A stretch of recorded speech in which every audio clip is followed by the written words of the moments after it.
Hi, welcome to the physics side. This is Neha Dashora. Hello everyone, आज के video में हम coherent sources के लिए conditions for constructive and destructive interference derive करने वाले हैं. So let us begin. सबसे पहले कोहेरेंट सोर्स का मतलब होता है ऐसे सोर्सेस, कोई भी दो सोर्सेस कोहेरेंट तब कहलाते हैं जब उनसे आने वाली वेव्स का फेज डिफरेंस कांस्टेंट हो. सो कांस्टेंट फेज डिफरेंस वाली वेव्स जहां होती है वो सोर्सेस कोहेरेंट सोर्सेस कहलाते हैं. फर्स्ट एग्जांपल लेते हैं. सपोज हमारे पास दो सोर्सेस हैं S1 और S2 और एक पॉइंट P पर इन दोनों सोर्सेस से वेव जाकर सुपर इम्पोज होती है. तो ये वेव्स, क्योंकि यहाँ दोनों पॉइंट्स इक्वल डिस्टेंस पे सिचुएटेड हैं, तो ये वेव्स जो हैं वो सेम फेज में पहुंचेंगी पॉइंट P पे, यानी दोनों की डिस्टेंस कवर्ड बराबर है. और जब सेम फेज और सेम डिस्टेंस कवर करके पहुंचेगी तो इनके पाथ डिफरेंस भी जीरो है और इसलिए इनका फेज डिफरेंस भी जीरो है. कोई फेज डिफरेंस इनके बीच में नहीं है, यानी ये सेम फेज में. तो जब सेम फेज में है, सेम एम्पलीट्यूड है, तो अगर मैं फर्स्ट वेव का displacement y1 a cos omega T लिखती हूँ तो सेकेंड वेव का डिस्प्लेसमेंट भी a cos ओमेगा टी होगा, क्योंकि दोनों का एम्पलीट्यूड भी सेम है और फेज भी सेम है. अगर हम पॉइंट P पर रिजल्टेंट डिस्प्लेसमेंट निकालते हैं y, तो आपको पता है प्रिंसिपल ऑफ सुपरपोजिशन वेव्स से कि resultant displacement is sum of displacement of individual waves, यानी y is y1 plus y2. इसका मतलब दोनों ऐड हो जाएंगे, a cos omega t plus a cos omega t. So हमें मिलता है y is equal to 2a cos omega T.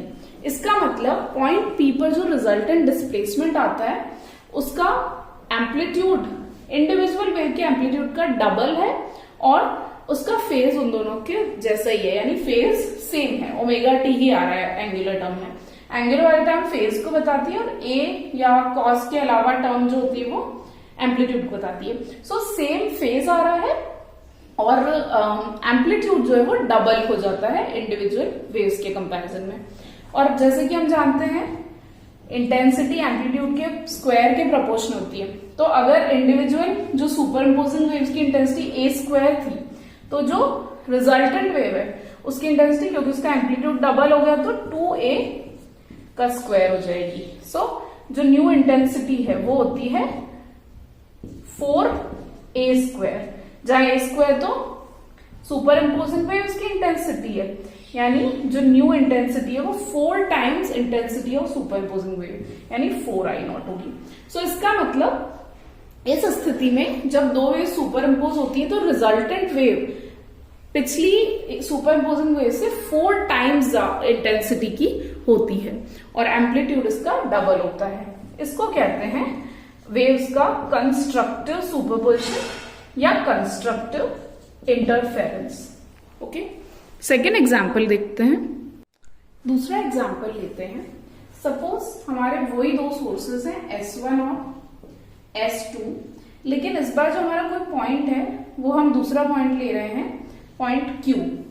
यहां पर पॉइंट Q की S1 से डिस्टेंस थोड़ी कम है और S2 से डिस्टेंस थोड़ी ज्यादा है, और इसलिए S2 वाली वेव को जो पाथ लेंथ कवर करना होता है वो थोड़ा ज्यादा होता है.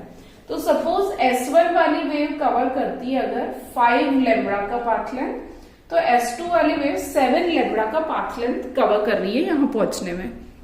इस सिचुएशन में इनके बीच में जो पाथ डिफरेंस आएगा S2Q माइनस S1Q, वो होगा 7 माइनस 5 यानी 2 लेम्बडा. अब आपको पता ही होगा कि 2 लेम्बडा के करस्पॉन्डिंग फेज डिफरेंस 4 पाई होता है, क्योंकि n लेम्बडा का करस्पॉन्डिंग फेज डिफरेंस 2n पाई होता है. जब भी पाथ डिफरेंस आपका पाथ डिफरेंस अगर n लेम्बडा है तो करस्पॉन्डिंग फेज डिफरेंस 2n पाई के बराबर होगा. ये रिलेशन होता है पाथ डिफरेंस और फेज डिफरेंस का. तो यहाँ क्योंकि 2 लेम्बडा का पाथ डिफरेंस है, यानी फेज डिफरेंस हो जाएगा 4 पाई का फेज डिफरेंस है. इसका मतलब y1 अगर a cos ओमेगा टी है तो y2 आपका a cos omega T minus 4 पाई के बराबर होगा, क्योंकि 4 पाई का फेज डिफरेंस आना चाहिए। ओके, सो ये है। अभी जब सुपरपोजिशन होगा तो यहां पर y1 a cos omega T है, लेकिन y2 है a cos omega T minus 4 पाई, और हमें पता है cos ओमेगा टी माइनस 4 पाई cos ओमेगा टी होता है, यानी y2 भी a cos ओमेगा टी है। तो अगेन जो रिजल्टेंट डिस्प्लेसमेंट आएगा दोनों का सम, दोनों ऐड होके 2a cos ओमेगा टी ही आ जाएंगे।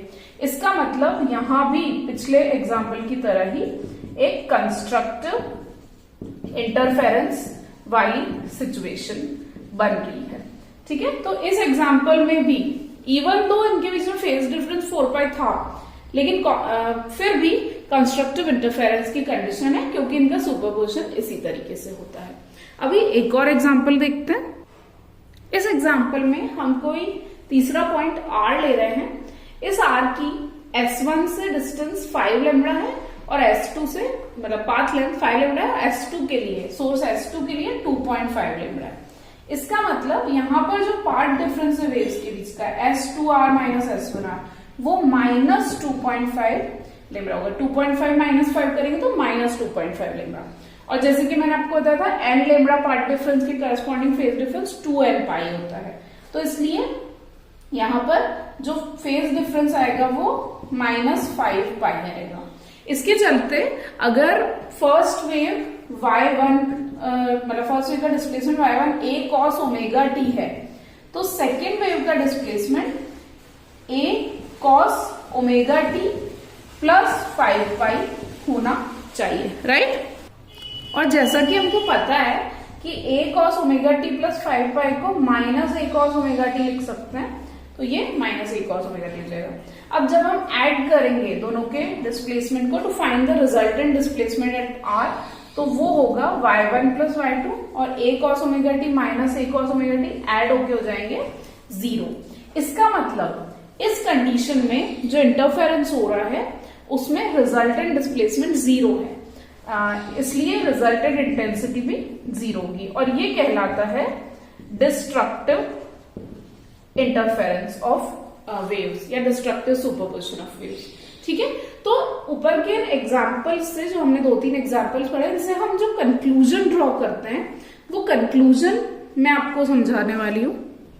कंक्लूजन ये है कि जब वेव्स के बीच का पाथ डिफरेंस, जिसको हमने S2P माइनस S1P या S2Q माइनस S1Q माना था, जब पाथ डिफरेंस n लेम्डा है, जहां n की वैल्यू 0, 1, 2, 3 एंड सो ऑन हो सकती है, सो जब पाथ डिफरेंस n लेम्डा है उस टाइम पर फेज डिफरेंस 2n पाई होगा, और इस केस में होगा कंस्ट्रक्टिव इंटरफेरेंस, क्योंकि फेज डिफरेंस 2n पाई या इवन मल्टीपल ऑफ पाई होगा। सो कंस्ट्रक्टिव इंटरफेरेंस की ये कंडीशन है। ऑन द अदर हैंड, जब path difference n plus 1/2 lambda था, यानी कि फ्रैक्शन में n plus 1/2 lambda, again n की वैल्यू 0, 1, 2, 3 एंड सो ऑन, इस केस में जो फेज डिफरेंस होगा वो 2n प्लस 1/2, यानी वो होगा फेज डिफरेंस 2n प्लस 1 पाई। इसका डबल हो जाएगा, इस फैक्टर का डबल फैक्टर से पाई हो जाएगा, तो ये तो ऑब्वियसली एक ऑड मल्टीपल ऑफ पाई है, और ऑड नंबर मल्टीपल ऑफ पाई होने से हमेशा दूसरा डिस्प्लेसमेंट नेगेटिव आएगा, जैसे अभी पिछले एग्जांपल में देखा था, तो वहां हमेशा डिस्ट्रक्टिव इंटरफेरेंस ही होगा। सो इस तरह से हमें general condition of constructive destructive interference मिल गई। अगर दो सुपर इम्पोजिंग वेव्स या दो सोर्सेज से सुपर इम्पोज होने वाली वेव्स के बीच में पार्ट डिफरेंस n लेम्डा है, देन कंस्ट्रक्टिव इंटरफेरेंस, और path difference n plus 1/2 lambda है, तो डिस्ट्रक्टिव इंटरफेरेंस होगा। सो इस तरह से हमने conditions for constructive and destructive interference को डिस्कस किया। That's all for today. Thank you. Thank you for watching. Please don't forget to subscribe.